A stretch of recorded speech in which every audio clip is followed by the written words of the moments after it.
तो previous video में हम लोगों ने देखा कि फंक्शंस क्या होते हैं और कौन कौन से टाइप्स के फंक्शन होते हैं। साथ ही साथ हमने देखा था कि स्ट्रिंग फंक्शंस क्या होते हैं और उनको कैसे यूज़ करते हैं एसक्यूएल में। तो इस वीडियो में हम बात करेंगे एग्रीगेट फंक्शंस के बारे में और फिर उसको देखेंगे कि हम लोग एसक्यूएल में कैसे यूज़ करेंगे। एग्रीगेट फंक्शन आपको हेल्प करते हैं कैलकुलेशन परफॉर्म करने के लिए। तो आप देख सकते हो कि ये कैलकुलेशन परफॉर्म करते हैं मल्टीपल वैल्यूज़ के ऊपर और लास्ट में आपको रिटर्न करते हैं लोग एक सिंगल वैल्यू। ठीक, और जो एग्रीगेट फंक्शंस होते हैं वो ज़्यादातर यूज़ होता है ग्रुप बाय स्टेटमेंट के साथ या सेलेक्ट स्टेटमेंट के साथ। तो इसीलिए जो हमारा नेक्स्ट टॉपिक होगा वो होगा ग्रुप बाय स्टेटमेंट।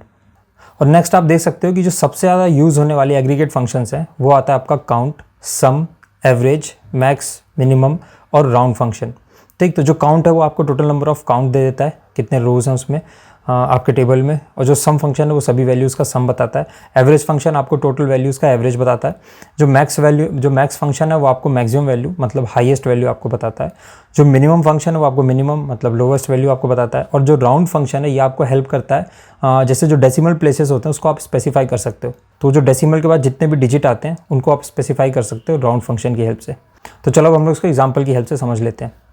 तो ये हम लोग एसक्यूएल में आ गए हैं। तो यहाँ पे आप देख सकते हो मेरे पास एक टेबल है पेमेंट नाम से और इसमें 4 कॉलम है मेरे पास।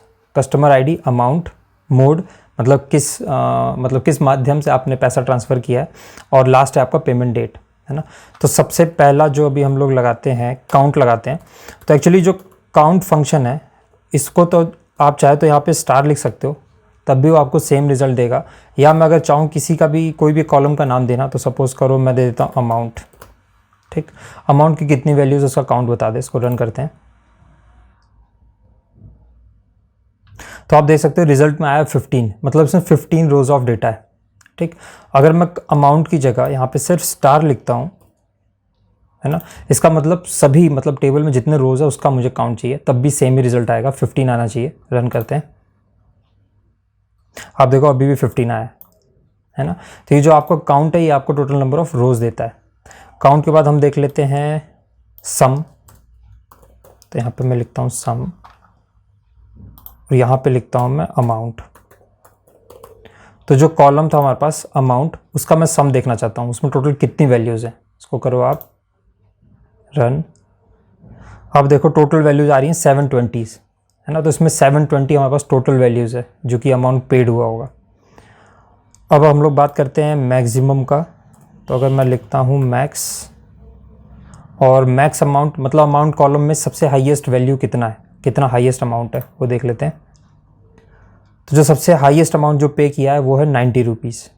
ठीक, इसी तरह से आप मिनिमम देख सकते हो, मिनिमम अमाउंट कितना पे किया है, तो मिन लिख सकते हो आप। मिन फंक्शन में ब्रैकेट में आपको जो भी कॉलम के ऊपर आपको वो फंक्शन लगाना, कॉलम का नाम ब्रैकेट के अंदर आएगा। तो अमाउंट रखा है अभी, इसको आप करिए रन। तो आप देखो मिनिमम वैल्यू जो आ रही है वो 10 रुपये आ रहा है, तो कोई 10 रुपये का आइटम खरीदा होगा। इसके बाद एवरेज देख लेते हैं हम लोग। तो एवरेज के लिए आपको सिर्फ AVG लिखना है और अमाउंट ब्रैकेट में रहेगा। इसको रन करते हैं। तो जो एवरेज है वो 48 आ रहा है। अब इसमें एक चीज़ आप अगर नोटिस करोगे तो 48.0000 मतलब अनंत जीरो लगे हुए इसमें। तो अगर आप चाहते हो कि ऐसे अनंत जीरो ना आए, क्योंकि अभी तो चलो ठीक लग रहा है, बट बहुत सारे अगर कॉलम्स होंगे तो वो सब में ऐसे 0 हो जाएगा, तो वो देखने में एक तो अच्छा नहीं लगता। दूसरा, सपोज करो यहाँ कोई डेसिमल के बाद कोई वैल्यू आ रही है तो आप रीड नहीं कर पाओगे, तो उसको राउंड ऑफ करना ज़्यादा ईजी होता है, मतलब ज़्यादा अच्छा प्रैक्टिस होगा। तो उसके लिए हम लोग क्या यूज़ करते हैं, राउंड फंक्शन। तो यहाँ पे आप लिखो राउंड, आप लगाओ ब्रैकेट।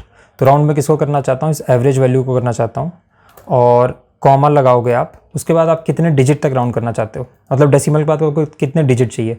तो मैं चाहता हूँ सिर्फ दो डिजिट आए, तो आप यहाँ पे लिखो 2 और ब्रैकेट बंद कर दो। ठीक, अब आप इसको करो रन। तो आप देख सकते हो 48.00 आ गया, है ना। वो जो अनंत जीरो लगे तो वो हट चुके हैं। तो इस तरह से आप एग्रीगेट फंक्शंस का यूज़ करते हो। तो ये PostgreSQL का ऑफिशियल पेज है एग्रीगेट फंक्शंस के लिए। तो यहाँ पे आप देख सकते हो काफ़ी सारे फंक्शंस दिए हैं और इस एग्रीगेट फंक्शंस को उन लोगों ने मतलब डिफरेंट टेबल्स में डिवाइड किया हुआ है। तो जैसे यहाँ पे जो सबसे पहला है वो है जनरल पर्पज़ के लिए, है ना। तो इनको आप जनरल पर्पज़ के लिए यूज़ करते हो, जिसमें से हम लोगों ने कुछ अभी इंप्लीमेंट भी करके देखा था। जैसे कि आपका काउंट हो गया, उसके बाद हम लोगों ने यूज़ किया मैक्स, मिन, है ना, उसके बाद सम। तो ये सब जनरल पर्पस के लिए है।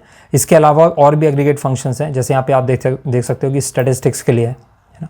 तो ऐसे और भी इनके पास हैं, ऑर्डर्ड सेट के लिए हैं। तो इस तरह के और भी फंक्शंस हैं। तो इस पेज का लिंक मैं आपको दे दूंगा, तो आप यहाँ पे जा सकते हो और अपने यूज़ केस के हिसाब से आप एग्रीगेट फंक्शंस को यूज़ कर सकते हो। तो नेक्स्ट वीडियो में हम बात करेंगे ग्रुप बाय और हैविंग क्लॉज के बारे में।